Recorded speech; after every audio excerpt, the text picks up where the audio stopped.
Und du so? Bayern im grenzenlosen Kulturaustausch. In einer 4-teiligen Videoserie trifft unter anderem der Allgäuer Hartkäse-Affineur Thomas Breckle auf den niederländischen Käser Jan-Dirk van der Voort. Der fränkische Winzer Thomas Schenk auf die piemontesische Winzerin Beatrice Gaudio. Die Bayern-Rapperin Ria Reiser besucht die Stedesander Seevagabunden, einen 24-köpfigen Shantychor aus Nordfriesland. Und wie die Wirtshausboutique von Barbara Stadler und tschechische Trachten von Susanna Osako harmonieren, erfahrt ihr auch unter erlebe.bayern/undduso. Alles ist möglich bei diesem Kulturaustausch kreativer Geister. Und den Link zur Videoserie findet ihr in den Shownotes. Willkommen bei Mein Bayern. Ich habe einen Hut mit 50 Fragen und lasse daraus welche ziehen. Diesmal von Ria Reiser, der Rapperin aus der Hallertau. Juhu. Kann man das so sagen? Das kann man so sagen. Das kann man sagen. Hallo Ria. Erzähl mir was über Bayern, was ich noch nicht weiß. Wir schleichen uns nachts aus dem Haus, ziehen die Gummistiefel an und warten durch die Drecklachen und springen da rein wie so Matschepampe. Und das macht unheimlich viel Spaß. Das darf man aber in der Öffentlichkeit nicht sagen, dass wir praktisch so Schlammcatching gern machen. Wer hätte das gedacht?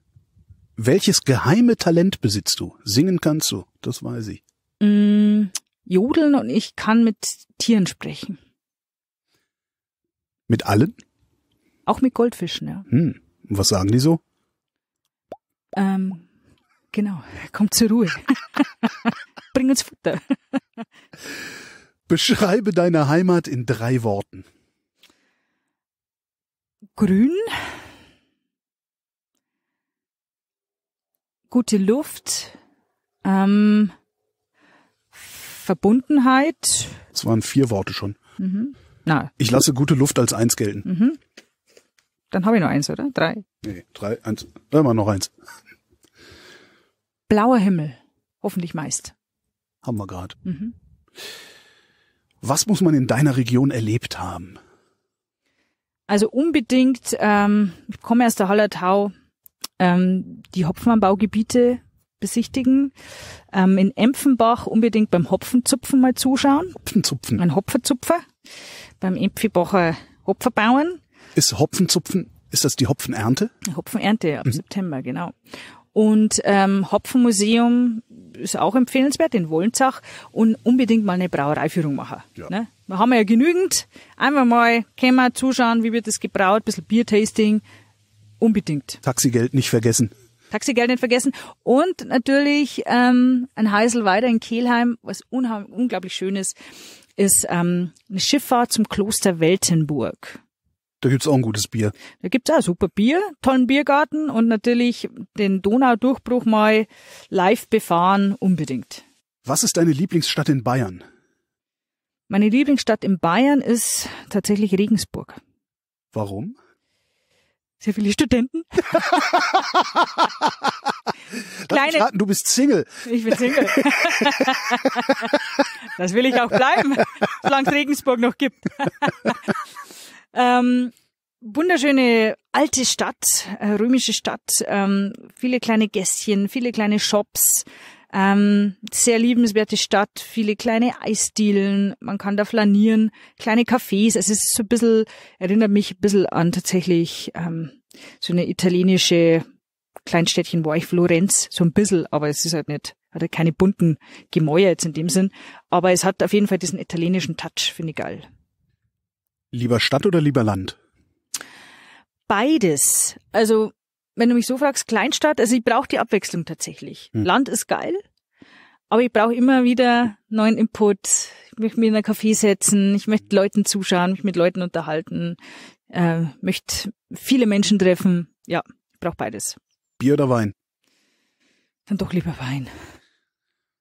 Maß oder halbe? Lieber halbe, ich trinke nicht so viel. Wie hast du als Kind deine Wochenenden verbracht? Meine Wochenende als Kind habe ich natürlich immer draußen verbracht, bin durch die Wälder gestreift, durch die Matschepampe gesprungen, mit Gummistiefeln. Im Hellen. Genau, wir hatten auch einen kleinen Bauernhof und viele Tiere, mit denen war ich immer, ja, draußen unterwegs. Ich hatte auch Pferde tatsächlich damals, bin ich dann oft ausgeritten. Also ich war immer draußen, wir hatten immer eine riesen, wie sagt man, Kinderklicke, Jugendklicke, wir waren immer unterwegs. Kennst du einen bayerischen Trinkspruch? Bayerischen Trinkspruch, oh mein Gott, meine Gesundheit, Schwabs obi. Schwabs obi. Was ist dein liebstes bayerisches Sprichwort? Scheißt da nix, dann feit da nix. Dein Lieblingswort auf Bayerisch? Mein Lieblingswort auf Bayerisch. Das ist nicht ganz jugendfrei. Also mein Lieblingswort auf Bayerisch, nehmen wir mal eins, ja, also eigentlich ist der Watschenbaum. Und der ist nicht jugendfrei? Der ist jugendfrei, den habe ich jetzt gerade rausgezogen, weil das andere eben nicht jugendfrei ist. Wie ist denn das andere? Notfalls piep ich's aus. Ochswach die Brunskache. Versteht hier keiner. Das ist Gerhard Polt. Und das kannst du nachhören beim Longline, ne, bei seinem Kabarett. Was ist für dich der Inbegriff bayerischer Gemütlichkeit? Der Inbegriff bayerischer Gemütlichkeit, natürlich Biergarten. Ne? Da sitzen, flanieren, ein Radl trinken, die Leute zuschauen, die Kastanienbäume, die Eichhörnchen. Das ist für mich Gemütlichkeit. Sich seine Brotzeit mitbringen, da einfach flanieren den ganzen Nachmittag. Was gehört denn zu einer perfekten Brotzeit? Also Oberster auf jeden Fall, Brezen, dann Würstel, also kann man auch kalt auch essen und natürlich der Emmentaler Kasnung, vielleicht noch ein bisschen Gräucherz und Senft natürlich, süß-sauer, also scharfer oder der Süße, ne, der Händelmeier. Was bestellst du auf einer bayerischen Almhütte? Auf einer bayerischen Almhütte auf jeden Fall Käse, unbedingt, die machen ja den dann oft selber. Und dieses geile Bauernbrot, das selbstgebackene mit richtiger Almbutter. Und Buttermilch. Auf einer Almhütte gibt's meistens Buttermilch. Okay. Da haben wir die Kühe dort. Wäre ich im Leben nicht drauf gekommen. Das nächste Mal gucke ich dann mal. Was ist für dich das schlimmste Bayern-Klischee? Das schlimmste Bayern-Klischee, dass wir alle Lederhosen und Dirndl den ganzen Tag anhaben. So. Wie? Immer. Wie hältst du es mit Tracht? Mit Tracht? Also ich hatte ja in meinem vorherigen Projekt eigentlich immer Dirndl auf der Bühne an oder halt meine veganen Lederhosen, hab mir die ja extra schneidern lassen. Vegane Lederhosen? Vegane Lederhosen, also das ist tierfrei. Das Bayerischste, was ich mir überhaupt nur vorstellen kann. Also praktisch tierfrei. Ja. Eine Jeans-Lederhose tatsächlich, bestickt.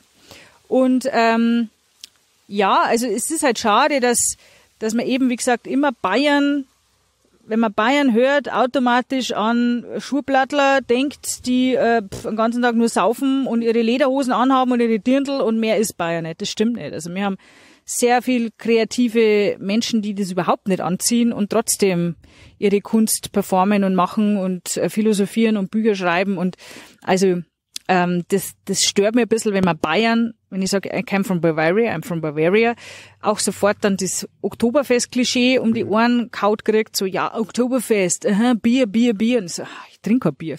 Also, ja, aber ich hab's gern angezogen. Man ist halt ziemlich eingeschnürt, also man muss es aushalten in so einem Dirndl. Ich würde jetzt dich nicht in den Dirndl quetschen wollen, Holger. Ich glaube, da würdest du mich umbringen. Aber ja, es gehört ja zu unserer Tradition dazu. Also wenn man auf ein Volksfest geht oder irgendwie ja auch Hochzeit gefeiert wird in Tracht, gibt's ja halt noch oft. Aber ich würde es jetzt praktisch außer Volksfestmäßig oder außer Festivitätenmäßig nicht mehr freiwillig anziehen, weil es halt doch, ja, es ist eng. Welches Bayern-Klischee erfüllst du? Welches Bayern-Klischee erfülle ich? Also ich würde sagen, eigentlich gar keins. Ja, vielleicht, dass ich eben in Mundart singe, rappe, aber es ist ja meine Muttersprache, genauso wie der Schweizer Mundart-Künstler in seiner Sprache, der Österreicher in seiner. Wahrscheinlich das größte Klischee erfülle ich dadurch, dass ich auf dem Land wohne. Ne? Alle Bayern wohnen am Land.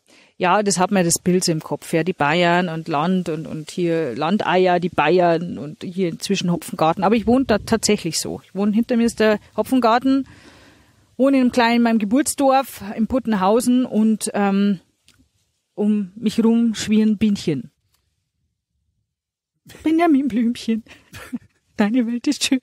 Wie? Also ein bisschen, also reißen wir mal zusammen. Wie sieht für dich der perfekte Tag aus? Wie sieht für mich der perfekte Tag aus? Natürlich ausschlafen. Das ist ein Luxus für mich. Das wäre sowas Geiles, wenn ich wirklich einmal bis um, keine Ahnung, 10, 11 sowas pennen dürfte. Dann aufstehen, in die Sonne setzen, hier mein Kaffeechen, Teechen, was auch immer absorbieren darf, inklusive Sonnenschein und dann kreativ